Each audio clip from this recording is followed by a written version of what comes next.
네, 안녕하세요 여러분. 오늘은 운동근님께서 저희 월드컵을 앞두고 한국 대표팀의 빌드업 부분에 대해서 세세하고 면밀하게 한번 분석을 해보려고 하는데 오늘 준비하신 자료가 있다고 들었는데 일단은 벤투 감독님이 부임되고 나서부터 현재 46경기를 치렀어. 그래서 46경기를 하는 동안 29승 11무 6패를 했어. 그리고 거기서 이제 84득점과 32실점이라는 난 대단한 기록을 가지고 있다고 생각을 하는데, 많은 분들께서 이제 빌드업에 대해 되게 불안하다라는 말씀들을 많이 하시더라고. 너도 이번 4경기를 보면서 좀 그런 생각이 들지 않았어? 강팀을 상대로 과연 이 축구가 통할 수 있는지에 대한 의문이 들긴 했었어요. 근데 나는 반대로 진짜 이 브라질 경기 보면서 희망을 느끼기도 했지만, 또 다른 걸 느낀 게 뭐냐면, 우리나라가 현재 빌드업이란 데한 인식을 잘못 가지고 있구나 라는 생각을 되게 많이 했거든. 그렇다면은 빌드업에 대한 인식을 한번 저희 관중들이 정확하게 이해할 수 있게 패드를 보시면서 설명을 한번 해주시길.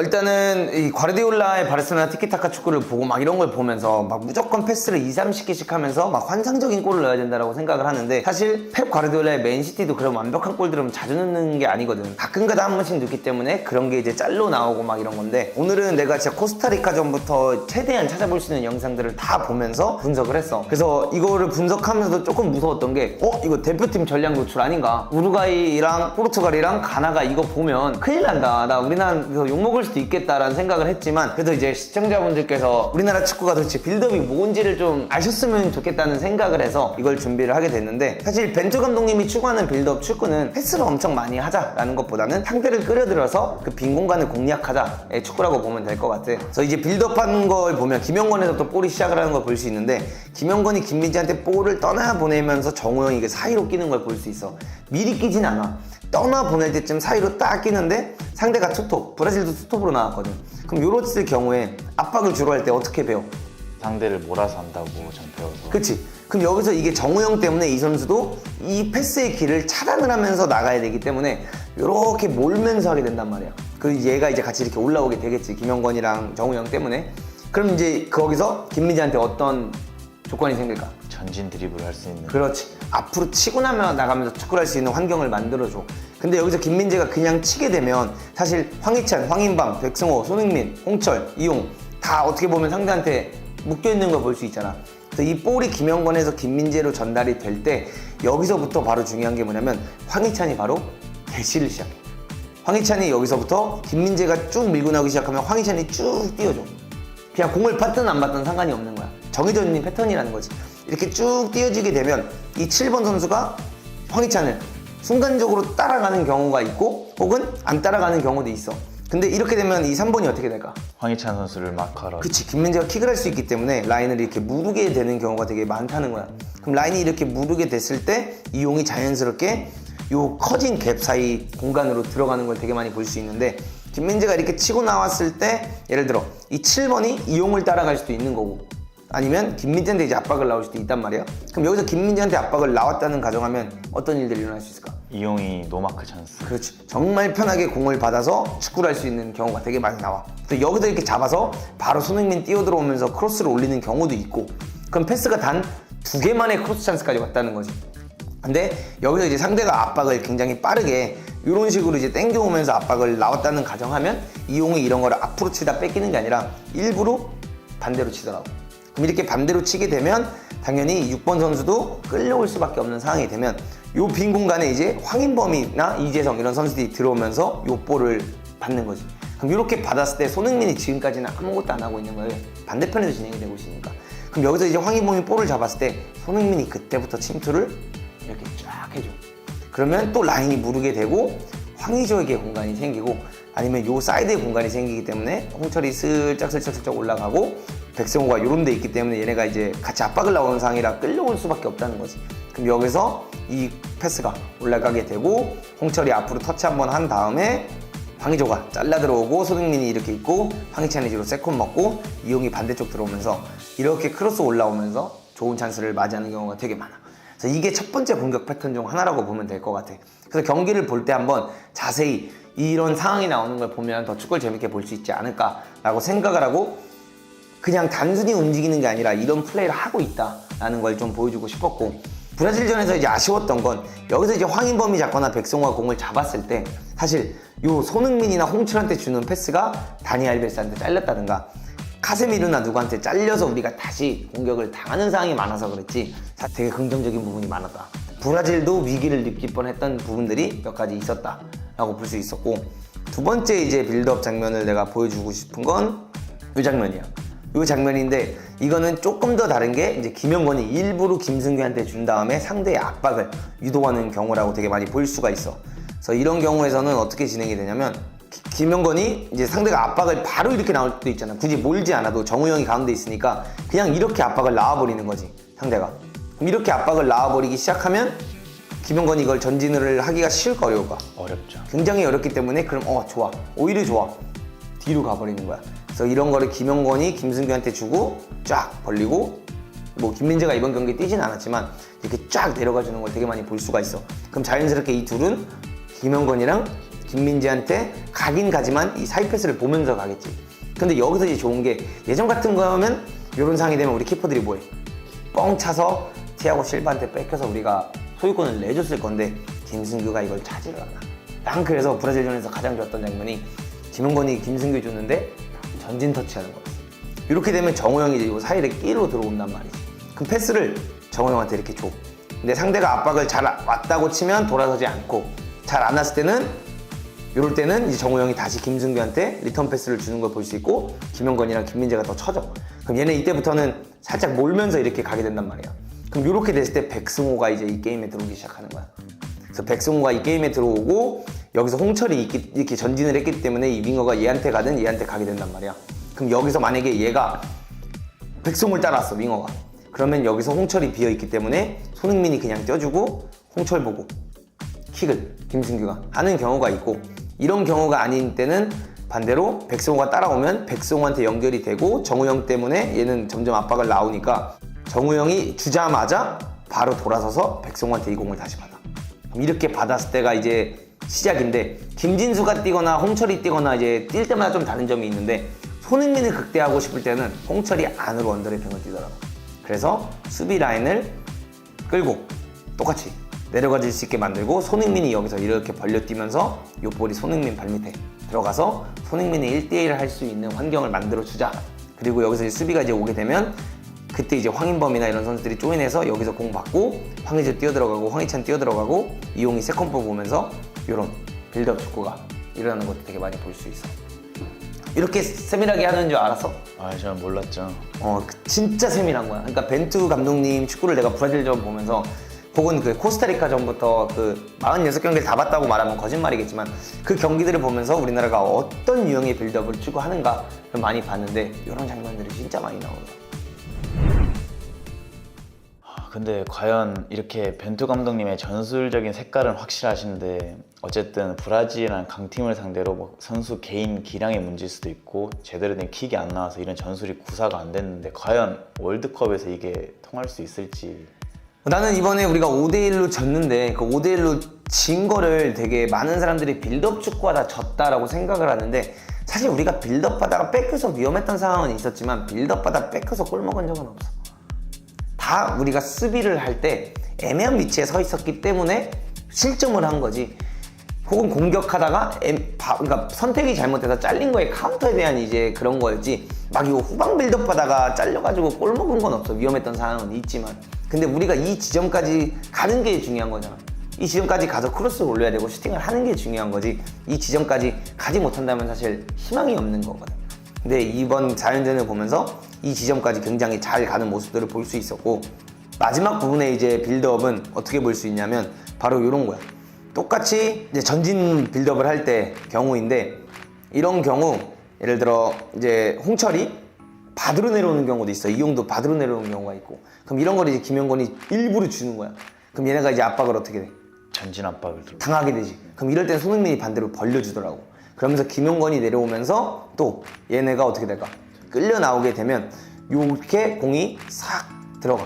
김민재 똑같이 쫙 벌려주고 정우 형이 이때 여기서 껴주는 경우도 있는데, 일부러 여기 딱 서서 얘를 묶어놓는 경우도 있더라고. 그러면 여기서 이제 백승호가 이게 이제 4대1이 돼버리잖아. 4대2가 돼버리니까 이 미드필더가 어떻게 돼? 올라올 수밖에 없는 상황이 되게 많이 만들어지더라고. 그럼 여기서 백승호가 이제 게임에 들어오면서 윙어가 이렇게 들어오면 요거를 이렇게 내줄 수도 있고, 볼이 이렇게 들어오면 이거를 황인범한테 터치 딱 한 다음에 이 사이로 이렇게 돌려 넣어주는 걸 되게 많이 볼 수 있어. 그럼 이렇게 돌려 넣어줬을 때 손흥민이 이렇게 벌려 있잖아. 벌려 있다 보니까 이렇게 되면 손흥민이 이때 황의조가 이렇게 싹 띄워줘, 손흥민 공간으로.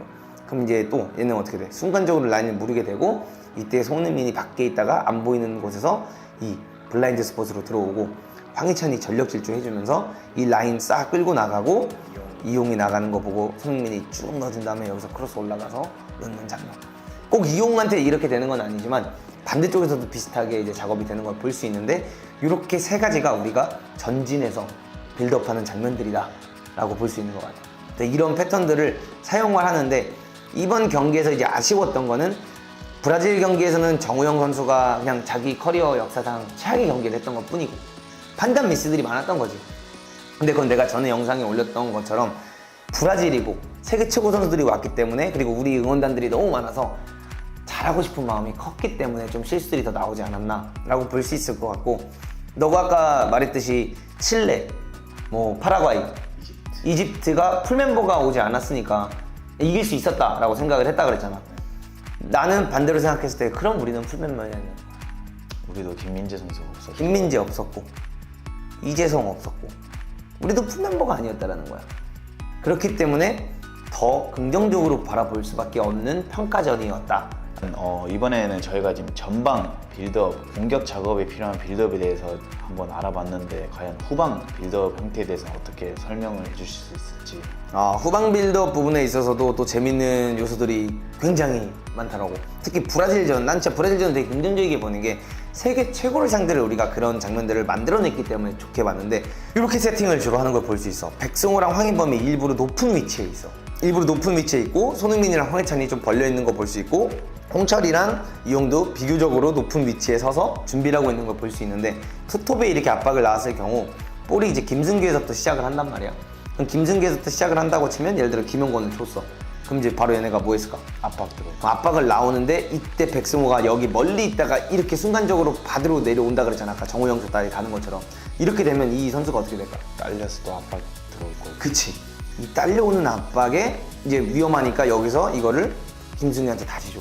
그럼 김승규한테 다시 준 다음에 정우영한테 살짝 끌려왔을 거고, 백승호 때문에 끌려 나오면 요거를 이제 그때 김용건이 이쪽 됐거든. 김용건한테 주면 손흥민이 이때 황의조가 요렇게 돌아 떼어주고, 황인범이 침투를 예를 들어 해줘. 그러면서 또 라인도 이렇게 무르게 만든단 말이야, 살짝. 그럼 이렇게 무르게 만들어 놓고, 이때 여기서 김용건이 손흥민이 싹 사이로 들어오면서 노패스를 넣어줘. 살짝 띄워서. 그래서 이거를 황의조한테 바로 논스톱으로 연결해서 여기까지 침투는 했는데, 여기서 이제 뭔가 일어나지 않았던 거죠. 결정이 안 돼. 그러니까 이런 장면들이 되게 많아. 아니면 뭐 꼭 이게 여기서 꼭 손흥민한테 연결이 안 됐다라고 하면, 황희찬이 이 사이로 나가고 이용이 이렇게 나가면서 얘가 이제 뭐 일루 가야 될지 고민이 많이 난단 말이야. 그럼 얘가 여기서 만약에 일루 가면 그냥 황희찬 줘서 황희찬이 안으로 치고 들어가서 홍철 나가는 거 보고, 어차피 얘는 이렇게 끌려왔으니까 이거 볼 수도 있고, 손흥민한테 다시 줘서 손흥민이 열어서 밖으로 갈 수도 있고, 이런 장면들을 되게 유동적으로 잘 만들고 있다라고 볼 수가 있고, 두 번째 후방 빌드업 같은 경우에는 이제 이런 장면들도 되게 많더라고. 오른쪽에다 예를 들어 시작을 했어. 그럼 볼을 김승규를 주는 거야. 그러면 똑같이 또 압박 나오니까 정우영을 줘. 다시 받아. 그럼 이때 황의조가 튀어나와. 백승호가 벌려주면서 이렇게 이제 살짝 나가고, 그 다음에 여기서 이용 똑같이 나가지고 황인범이 이용이 나간 요 자리를 들어와야 되는데, 그때 우리가 뺏긴 게 얘가 일로 들어오면서 같이 들어온 거야. 그래서 정우영한테 볼을 줬을 때 정우영이 사실 돌아설 수 있어야 되는데, 얘가 이거 끌고 들어오는 바람에 정우영이 봤을 땐 돌아섰는데 갑자기 황인범 멘트가 와서 뺏어서 이때 네이마르한테 되게 좋은 찬스가 났는데, 이런 게 조금 아쉬운 거지. 그 순간적인 판단이 아쉬운 거지. 사실 못하고 있다는 건 아니라는 거야, 내가 봐서. 또 황인범이 원래 이렇게 나가주는 플레이를 할 거고, 김민재 벌려주면 얘가 이제 얘한테 끌려나갈 수밖에 없어. 왜냐면 다시 줬을 때도 김민재 가면 막아야 되니까. 그럼 여기서 이제 이게 다시 간 게 황의조한테 들어가면, 황의조가 이런 거를 황희찬이 슬쩍 끌고 나오는 걸 보고 돌려쳐주는 거 이용이 뛴다든가, 아니면 황의조가 잡았을 때 손흥민이 이렇게 뛰니까 손흥민 보고 전진 패스를 넣는다든가, 나가는 홍철 보고 넣어준다든가, 이런 식으로 이제 우리가 후방 빌드업을 준비하고 있다 라고 보면 될 것 같아요. 그러면은 저희 국가대표팀이 지금 전방 빌드업부터 시작해서 후방 빌드업까지 이렇게 좋은 전술을 가지고 있는데 왜 브라질에게 5대1 대패를 당했는지. 그래서 기사들 보면 뭐 벤투의 빌드업 축구는 월드컵에서 통하지 않는다, 아시아에서만 통하는 거다, 막 이런 얘기 되게 많이 나오는 거 볼 수 있잖아. 근데 나는 그렇게 생각을 하지 않고 아까 전에 말했던 것처럼 브라질 경기에서 우리가 친 이유는 빌드업 때문이 아니라 수비를 못했기 때문에. 브라질이라는 강팀을 만나면, 너가 강팀이랑 축구해봐서 알겠지만 강팀 만나면 어떻게 해야 돼? 일단 수비 숫자를 늘리고 그치? 1대1 싸움 할 걸 2대1 싸움 만들어가고. 그치? 그게 뭐야? 결국 나보다 강한 상대를 존중해 줄 줄 알아야 된다는 건데, 우리나라가 그때 수비하는 시스템을 보면 압박을 하는 것도 아니고 내려선 것도 아니었어. 되게 애매한 위치에 서서 브라질이 세계 최고 선수들이 공 돌리기 딱 좋게 수비를 했다. 그래서 우리가 실점을 많이 하고 진 거지. 우리가 일본처럼 예를 들어 질식 수비하고 이렇게 했으면 우리도 절대 5골을 먹진 않았을 거라는 거야.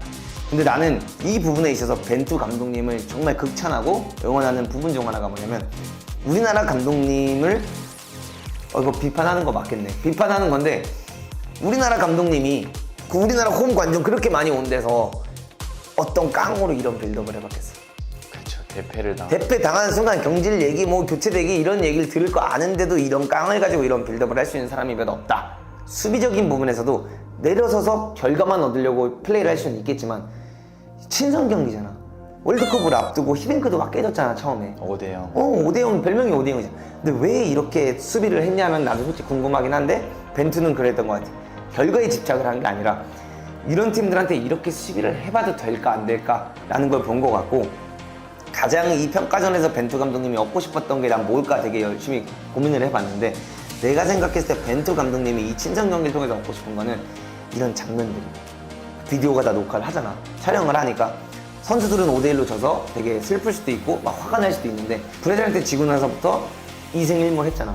그게 뭐냐면 비디오에서 야 봐라, 너네가 여기서 패스만 잘했으면 브라질 뚫렸다라는 희망을 전해줄 수 있는 플레이들이 나왔다. 자기가 생각한 축구가 통할 수 있다. 통할 수 있다라는 거를 영상을 찍으니까 그걸로 확신을 선수들한테 입혀주기 위해서 이렇게 한 거고, 수비할 때도 야 봐봐, 강팀 상대로 우리 이렇게 수비하면 안 된다. 그러니까 너네 내 말 듣고 앞으로 수비할 때 이렇게 해라.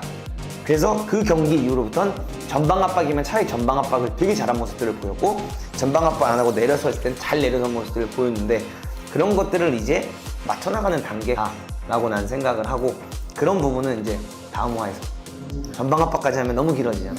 그리고 이거 중요한 컨텐츠인데 한 번에 다 풀 수 없으니까 그건 다음 화에서 한번 해보도록 하겠습니다. 알겠습니다.